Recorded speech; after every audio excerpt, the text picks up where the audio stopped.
Hi, this is Tyrone, and welcome to another episode of The Agent. This week's topic is titled When Vogue Dipped. Have you ever had to dip deep for something you wanted so badly, going back and forth and always getting the same answer like no? Like trying to get onto the pages of Vogue or through their doors, but each time they would say no? I had a model that I knew was right for them, so I kept trying and always the same answer, no. Like, what do you do? Even when one of their top photographers tried to photograph her, the editor would, on a few occasions, book her for a shoot, then afterwards not use any of the images in the magazine. We could understand why she would continually do that. But then even the photographer got frustrated and stopped trying to book the model for the shoots. Truly disheartening. Then my boss said of the editor, she just doesn't see it. A nice way of saying she doesn't like her.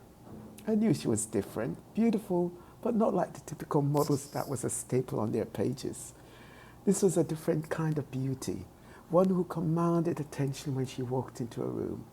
So after begging, pleading, constantly sending her portfolio over to them, calling them, I gave in and changed tactic. If they weren't going to book her, then send her where they may value her. And that's what I did. Paris, beautiful, exciting Paris, city of lights, fashion, beauty, and an abundance of creativity, a place where she could be celebrated, and it worked. I think of Naaman in the Bible. Naaman was the chief commander of the army of the king of Aram, but he had leprosy. So his wife's maid, a young Israeli girl, told her about a prophet who could cure his leprosy. So he went to meet Elijah, the prophet.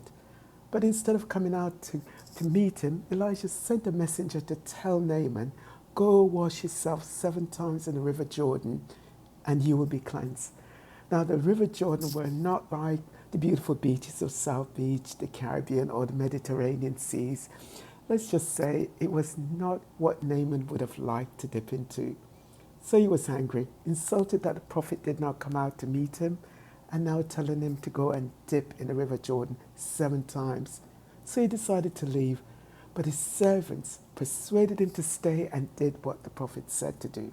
Naaman dipped once, nothing happened. He dipped twice, still nothing. 6 times he went under and nothing happened. But on the 7th occasion, he went down and came back up. His skin was cleansed from leprosy. Imagine if he had stopped at the 1st or the 6th dip and gave up. He would have missed his healing. Like Naaman, after pleading so many times with Vogue for my model, and nothing happened. But in Paris, things did. There, the windows of heaven opened up for her, where she gained many Vogues, not only in Paris, but Italy, and a coveted cover of Vogue in Germany. You see, by leaving behind the city editors who thought they knew her, well, and leaving them behind to go and dip her toes into a different market, she gained far greater success, more than she could have ever imagined. Walking the catwalk of the top designers in Paris and making it on the pages of other Vogues. By letting go, she gained more. Even Christ Almighty, the greatest agent ever lived, could not perform many miracles in his own backyard because they felt they knew him well, as Joseph the carpenter's son. He did far greater miracles in other cities than his own. Isn't it strange when everyone knows you but don't really know the gift God has placed in you? That's why Christ said, a prophet has no honor in his own homeland. True saying. Are you still dipping, pleading, and begging Vogue to open their doors for you in a city where they know you so well? There's always a plane, a bus, a train, a truck, or even a donkey ready to take you where your heart is trying to tell you to go. Go in faith, trust in the Lord, and see all the great blessings and wonders He has in store for you.